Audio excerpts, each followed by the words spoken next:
Station, this is Houston. Are you ready for the event?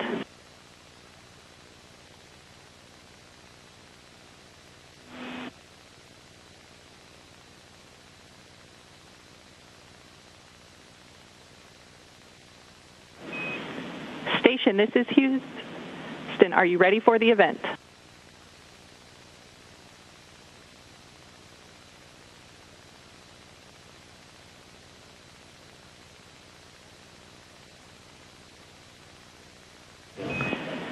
Station Houston, please use the handheld mic for Space Ground 2.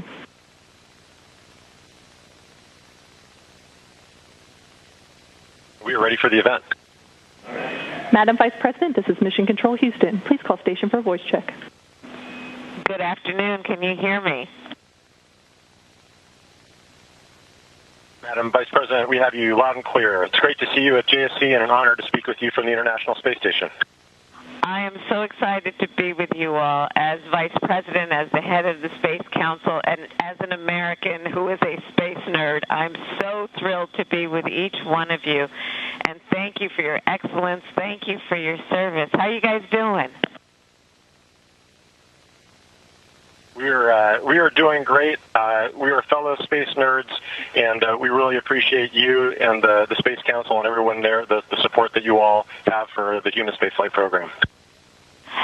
You know, I've invited some students to join us today, and we've been talking with folks, of course, around the country about what you all are doing. Can you share, for those who have not been on the International Space Station, how does it impact your view of Earth when you've had that experience? Does it change your view of Earth and your perception of who we are, who live on Earth? Oh man, that's a great question, and I think it's something that we all share up here. You know, one of the unique perspectives that we have here is to see Earth in its entirety. You know, we orbit the Earth, we see 16 sunrises and sunsets every day, and we look down and we see a world with no borders. We see and work with people that are, you know, from all different backgrounds and things like that. And so our perspective up here is that we're all part of one team. We all work towards one common purpose, and that when we set our minds towards those kinds of goals, we can accomplish anything. So it is really phenomenal to be up here, and it is great looking down on the Earth. You do realize how fragile it is and how much we have to take care of it as well. And so it is just really a privilege to be up here, and just really an honor. Lessons for all of us. We're all in this together, aren't we? But you can see that when you're in space, that we on Earth are all in this together. And I appreciate your point about the fragility of this beautiful Earth of ours and the need, therefore, to take care of it. Tell us what you are learning on the space station that is helping us be smarter around how we take care of Earth. Yeah, absolutely. You know, first of all, Vice President, it's an honor and privilege to be speaking with you today.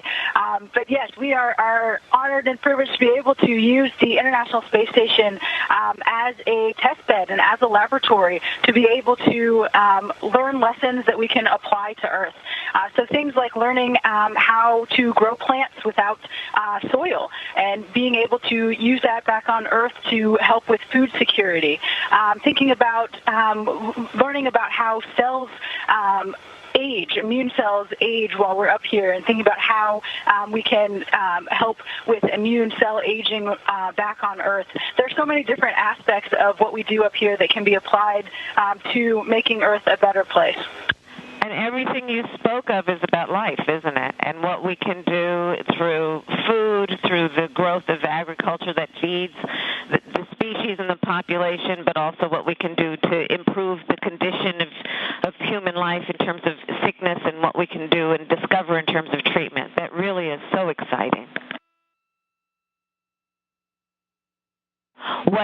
I'm going to have a bunch of students with me today. What would you tell them and share with them to encourage them to continue with their studies in a way that they would either one day be on the International Space Station or could be here on Earth working with these incredible professionals I'm around right now to facilitate the work you all are doing in space? What's your advice for our students? Well, I think